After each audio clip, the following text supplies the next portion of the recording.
술이 몸에 좋은지 나쁜 건지에 대해서 많은 사람이 관심을 갖고 있습니다. 조금만 마신다면 오히려 건강에 좋다는 사람과 술은 양에 관계없이 몸에 해롭다는 사람들의 설왕설래가 있지만 전문가가 아닌 일반인은 어떤 말을 믿어야 할까요? 소량의 술은 몸에 좋다는 이야기를 누구나 한두 번쯤은 들어보았을 겁니다. 그럼 이러한 설에 대해서 전문가들은 어떤 생각을 하고 있을까요? 그리고 궁금한 것은 건강을 해치지 않고 술 마시는 법을 알고 있다면 좋겠지요. 그런데 과연 그러한 방법은 있을까요?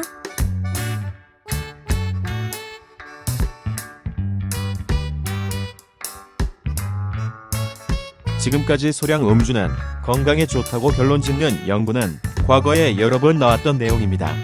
그러나 음주량에 대한 내용 등이 자세하게 나와 있지 않아서 전문가 중에서는 이 결과에 대한 내용에 의문을 품는 사람이 적지 않았어요. 술을 테마로 연구를 하는 츠쿠바 대학 지역 종합진료의학의 요시모토 히사시准교수의 말입니다. 그는 계속해서 소량 음주는 몸에 좋다는 설을 뒤집는 신뢰성 높은 논문이 2018년 8월에 의학 잡지 란셋에 발표되었습니다.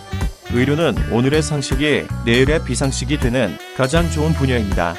논문 하나를 절대시할 수는 없지만 그 내용을 보면 소량 음주가 몸에 좋다고 할 수 없게 돼버렸다고 많은 연구자가 느꼈을 것입니다.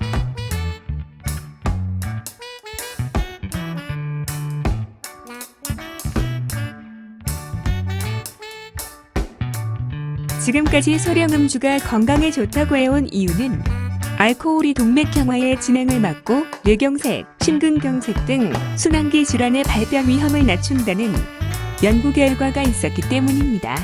요시모토 춘 교수가 먼저 예시를 댄 논문은 세계 195개국에서 실시된 592번의 연구를 통합하고 알코올의 영향을 종합적으로 평가한 것으로 연구에는 500명 이상의 전문가가 참가했다고 합니다.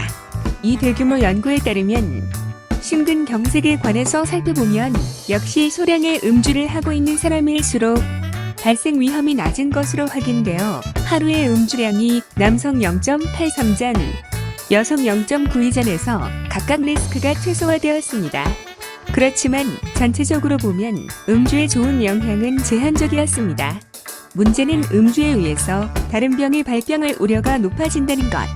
비록 소량의 술이라도 마시면 유방암이나 구강암 등에 걸리기 쉬워지기 때문에 알코올에 의한 특정 병의 예방 효과는 암 발생 리스크로 상쇄된다고 합니다.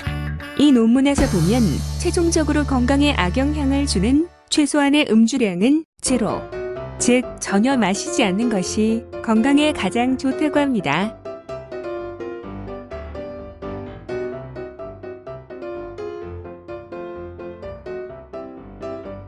소량 음주의 순환기 질환의 예방 효과가 있다는 것은 미국 심장협회도 인정한 것입니다. 그러나 그것보다 나쁜 영향을 미치는 것이 압도적으로 많기 때문에 미국 심장협회는 순환기 질환을 예방하기 위해서 음주하는 것은 추천하지 않습니다. 요시모토 춘 교수에 따르면 음주는 적어도 약 200가지의 발병 위험을 높이거나 병세가 빠르게 진행하기도 합니다. 최근 들어 환자가 증가하고 있는 우울증이나 치매도 겪기 쉽다고 합니다. 술은 백약의 으뜸이라고 옛날부터 전해져 왔지만 신체적인 건강에 대한 영향을 고려하면 이러한 생각은 부정적으로 소량 음주의 효과마저도 의문시되고 있다는 것입니다.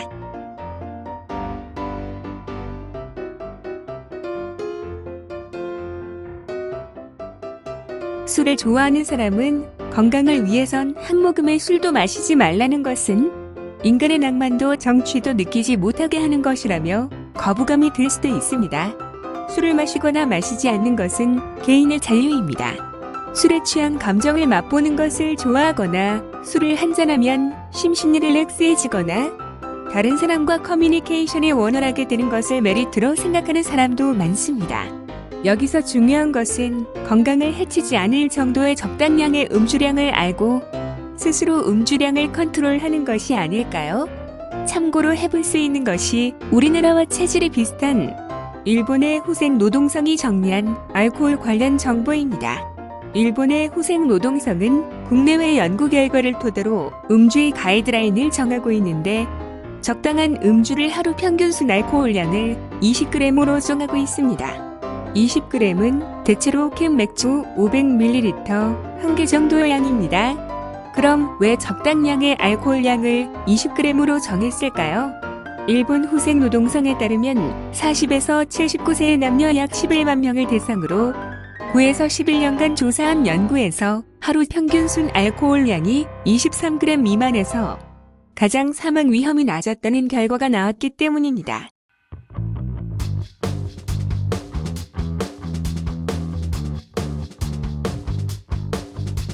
여성은 기준량보다 적게 마시는 것이 바람직하다고 합니다. 여성은 남성보다 간이 적기 때문에 알코올의 분해 속도가 늦고 또 체내의 수분량이 남성보다 적기 때문에 혈액중의 알코올 농도가 오르기 쉽다고 합니다. 같은 양을 마신다고 해도 남성과 비교하면 병이 날 가능성이 높다는 것입니다. 또 술을 마시면 얼굴이 빨개지는 플래싱 반응을 일으키는 사람이나 노인들도 기존보다 음주량을 줄이는 것이 좋다고 합니다. 음주로 얼굴이 붉어지는 사람은 알코올의 분해가 잘 진행되지 않는 것으로 발암성 물질인 아세토알데하이드가 체내에 축적하기 쉬운 경향이 있어 식도암 등 여러 가지 병에 노출되기 쉽다고 합니다. 또 고령자는 젊은 사람보다 신체 기능이 떨어져 있기 때문에 음주로 인해 넘어지는 등 부상에 의한 리스크가 높아집니다.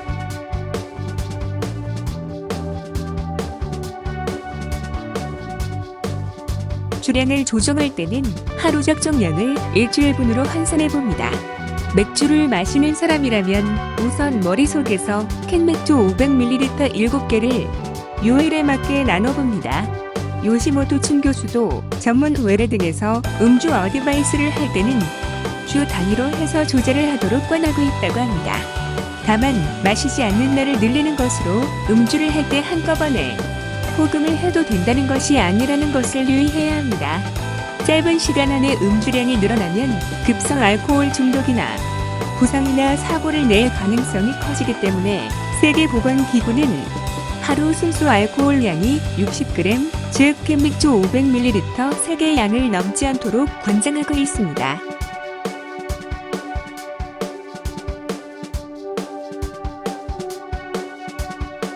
요시모토 춘 교수의 연구그룹이 대학생 2,177명을 대상으로 포금 음주에 관한 조사 결과 1년간 1회 이상 포금 음주를 하던 사람은 포금하지 않았던 사람들보다 부상이 생길 확률이 25.6배 높았다고 합니다.